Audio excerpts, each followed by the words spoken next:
37 years old, one ankle, and the entire weight of a nation on his shoulders. Can Lionel Messi even lace his boots for June 11th? Welcome back to Soccer Vault, the only place you need to be as the 2026 World Cup countdown hits critical mass. Let's get straight into it. Last night in Buenos Aires, during Argentina's final warm-up match against Iceland, the moment every single Argentina fan on the planet has been dreading actually happened. In the 63rd minute, Messi received a routine pass just inside the Iceland half, planted his left foot, turned, and immediately grabbed his right ankle. He went down. The stadium went silent. 37 years old, the reigning world champion, the greatest player who has ever lived, was lying on the turf with 2 days until the biggest tournament of his life begins. The medical staff rushed on. He stayed down for nearly 4 minutes. When he eventually walked, not jogged, walked, to the sideline, the look on his face told you everything you needed to know. He did not return to the pitch. Argentina drew the match 1-0 after Iceland equalized in the 89th minute through a set piece, which only added another layer of anxiety to what was already an incredibly tense evening. Manager Lionel Scaloni confirmed in the post-match press conference that Messi suffered what he described as a lateral ankle sprain, and that a full assessment would take place this morning. He refused to rule him out of Argentina's opening group game against Saudi Arabia on June 13. But he also refused to confirm he would play. That ambiguity is the most terrifying sentence in world football right now. This matters because Argentina are not just defending a World Cup title, they are chasing immortality. A third star on that jersey. And everything, every tactical plan, every moment of inspiration, every reason the opposition fears them, flows through one man. Now let's talk about what this actually means on the pitch, because the tactical picture here is genuinely fascinating and terrifying in equal measure. First, the stat that reframes everything. Messi has directly contributed to 61% of Argentina's goals at major tournaments since 2021, that includes goals and primary assists at Copa America and the 2022 World Cup. 61%. You cannot replace that. You simply cannot.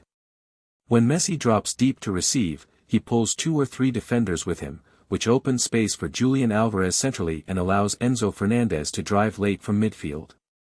That entire system is built around where Messi is and where Messi is going. Without him, the movement becomes predictable. The second stat that matters, Argentina have scored just 1 goal in their last 4 matches when Messi has played less than 60 minutes. 1 goal in 4 matches. That is your without Messi output in a concentrated sample. The third number you need to know, Iceland, who just held Argentina to a draw, are ranked 44th in the world.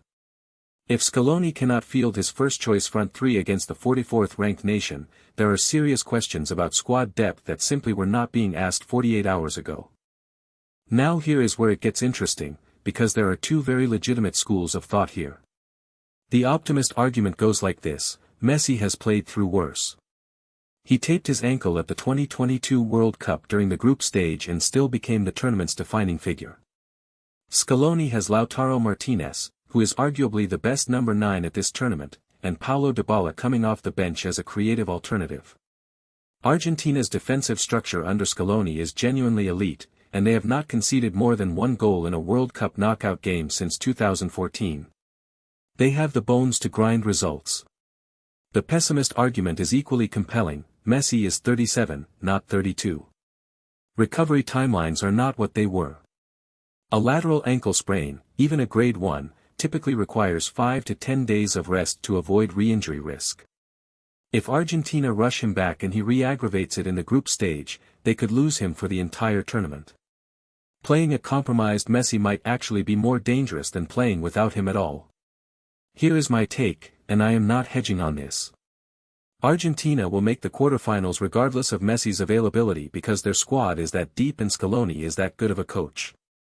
But if Messi misses the opening 2 group games, which I think is genuinely likely based on the timelines, Argentina will drop points. They will not be eliminated, but they will not look like world champions either. My prediction is Messi returns for the final group game, possibly against Poland, fully fit, and Argentina peak at exactly the right moment. They reach the final.